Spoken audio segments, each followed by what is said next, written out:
Welcome to episode 6 of the More Than Capable Mompreneur podcast. Today, I'm talking about your customer care journey. If you don't have one, that's okay. And even if you do have one, hopefully this episode will help you streamline and improve it, which will improve your results. Now, why is this important? Because your customer care process provides a glimpse into the inner workings of your business. It either helps build trust, which is a critical component in the know, like, and trust factor, or it creates doubt about your ability to deliver your services. Now, in order for it to be a positive experience, you need to provide a consistent customer experience that leaves people feeling excited about the possibility of working with you. And then you need to make sure you don't disappoint after they've given you their money. The great part about this is that you can automate many parts of the process to save you time. So in this episode, I'm going to share 3 things you can do to boost your customer service, which will elevate your relationship with them to the point that they will buy into everything you put together because you have become an influencer in their life. So let's dive in so you can build confidence without it costing you a lot of time. Hey there, mama. Are you burned out from working, running a business, and raising a family? I know it's hard and there's no manual to help you get it all done without the mom guilt. I've been where you are, and I want us to navigate this journey together. I'm Shannon Baker, your coffee-loving host, and I'd like to welcome you to the More Than Capable Mompreneur podcast. We're part of a new wave of working women that focus on fulfilling our purpose and raising our families before profit. It's time we stop letting fear hold us back and accept that we are enough and we do enough. This podcast will feature interviews, trainings, practical lifestyle tips and strategies you can implement in the mom cracks of time so you can take care of the necessary things and grow your business without burning out. So grab your cup of coffee, your favorite sparkling water, or pour a glass of your favorite wine, and let's get on with the show because we are more than capable mompreneurs. Okay, I want you to go on a journey with me. Imagine the day that you wake up to emails from people who are thinking about working with you. And I'm not talking about people that are ready to hand over their credit card information, but I'm talking about people who found you online and are interested enough to make first contact. And I have to confess that I am a diehard Star Trek fan, which is where that phrase came from. But here's the truth. What happens after they make first contact can make or break your business. So how would you say people would describe their experience after they make first contact with you on Instagram or Facebook, or even if they submit their information through your website? Do they hear crickets? Do you take too long to reply and then they've forgotten why they contacted you in the first place? That's happened to me. Or are they amazed that you were very responsive, because that is very rare sometimes? Well, I want the answer to be the latter. Most small business owners tend to fall short when it comes to this part of the customer care journey because they don't have a documented and automated process in place. Now, if you're like me, you started your business so you will have the flexibility to build your business around your life, give you the financial security to take care of your family, and you will have the freedom to do the work you love, share your expertise, and help other amazing women do the same. And I want to help you create this kind of sustainable success in your business, and you can automate a lot of it. Now, if you're thinking, well, Shannon, that sounds great, but I have no idea how to do it. Well, I've got you covered, of course. And that's why I'm going to share 3 tips with you today to help you meet their expectations, and you will not be consumed by the process. So let's dive in.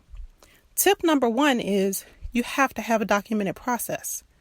You can't track your efforts and make adjustments to improve your results without it. Your process needs to outline what you do after you receive the original request and when and how you follow up. And when you have a documented process, you can use a tool like Zapier to automate communication between 2 apps, which means that tasks are automatically completed without you having to do a thing. One of the simplest types of processes you can create is a simple checklist. So here are some simple steps to help you create checklists for your processes for right now, especially this process. Map out your existing process in 5 major steps. Then fill in the steps that are needed in between, but keep it simple. Then you can identify the elements of your process, including things like email templates and technology you can use, forms, images, etc. And then be sure to save your checklist in a central location in Google Drive or Dropbox so you can access it when you're on the go. And then be sure to test your process and look for areas that you can make improvements in. Now, don't get hung up on whether or not the way you've written it out is the best way to complete the task right now. Once the checklist is complete, you can think of other ways that you can improve it as you continue to use it. It's more important to have the process documented versus a possibly better process that's not documented at all.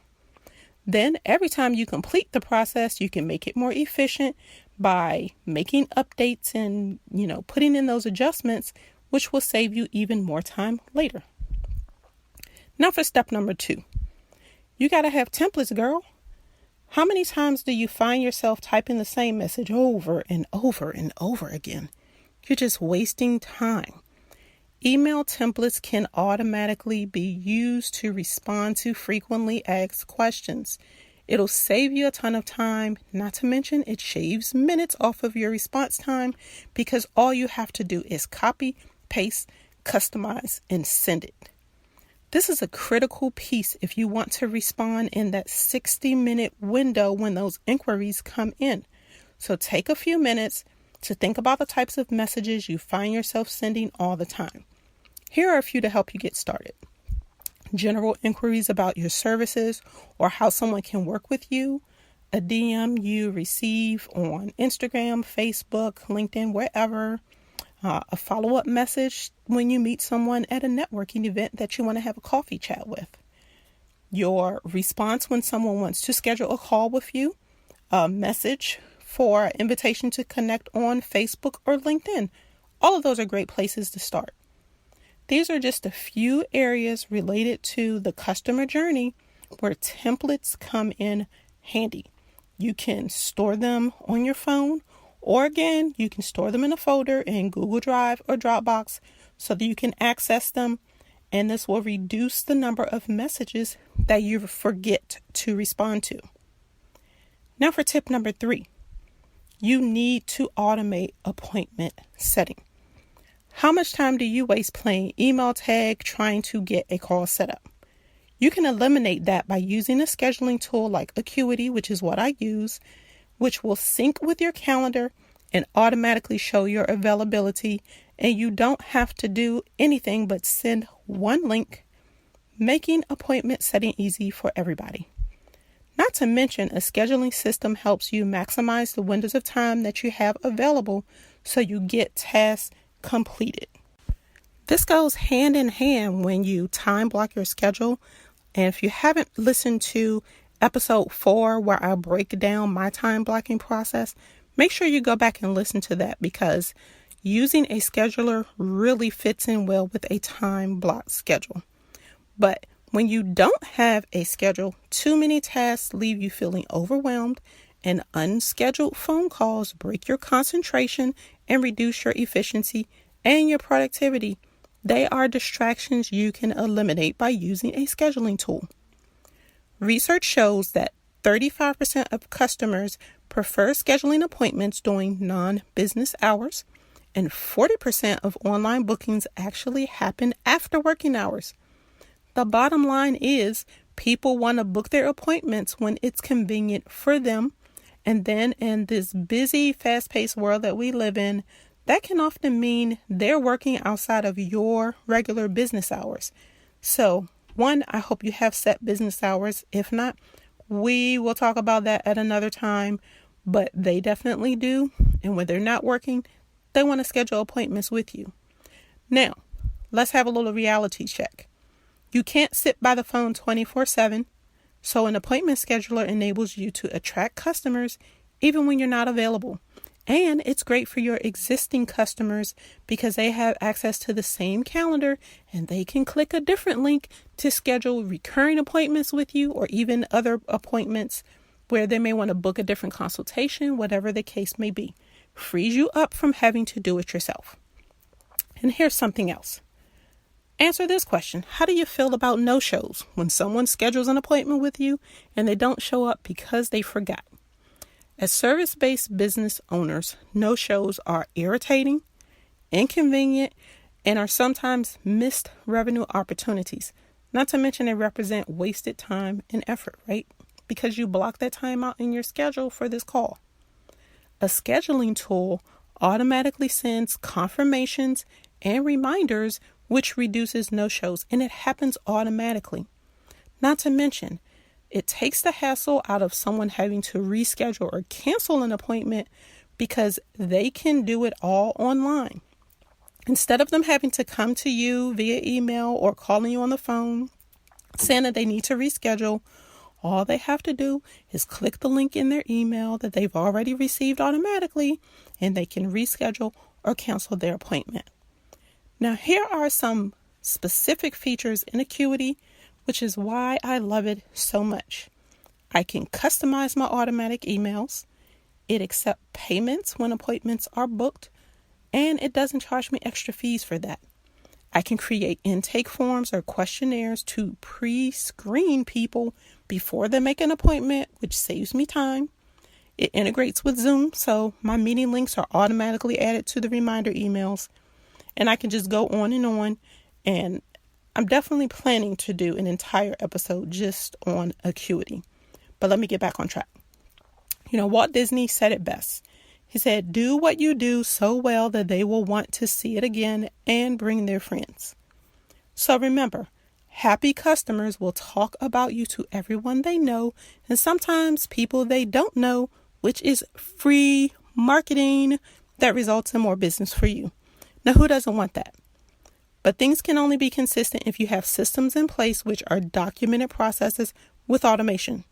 So use these tips to love up on those potential customers, and you will elevate that relationship to a point where they will buy into whatever you are selling because you have become a trusted advisor in their life, and they won't do business without you. And this customer care process is just one of the basic processes your business needs to work more efficiently so it can grow. Now, I know I've covered quite a bit in these 3 tips, but I have just what you need to make sure that your back office is equipped to provide stellar customer service. Be sure to grab a copy of my free customer care process template to help you start documenting this process. I'm going to include a link in the show notes. This template can easily be customized to fit your business, and you can get the basics in place in 30-minute increments. This is critical to your success, but it needs to be in place as soon as possible so people aren't hearing crickets when they reach out to you. So be sure to grab that template and get this process in place. Now, if you want some help or you hit a roadblock with getting your process mapped out, feel free to reach out to me inside of the More Than Capable Mompreneur Facebook group. There is a link in the show notes to join there as well, and that is also free. Now, that's all I have for now. So until next time, keep calm and streamline.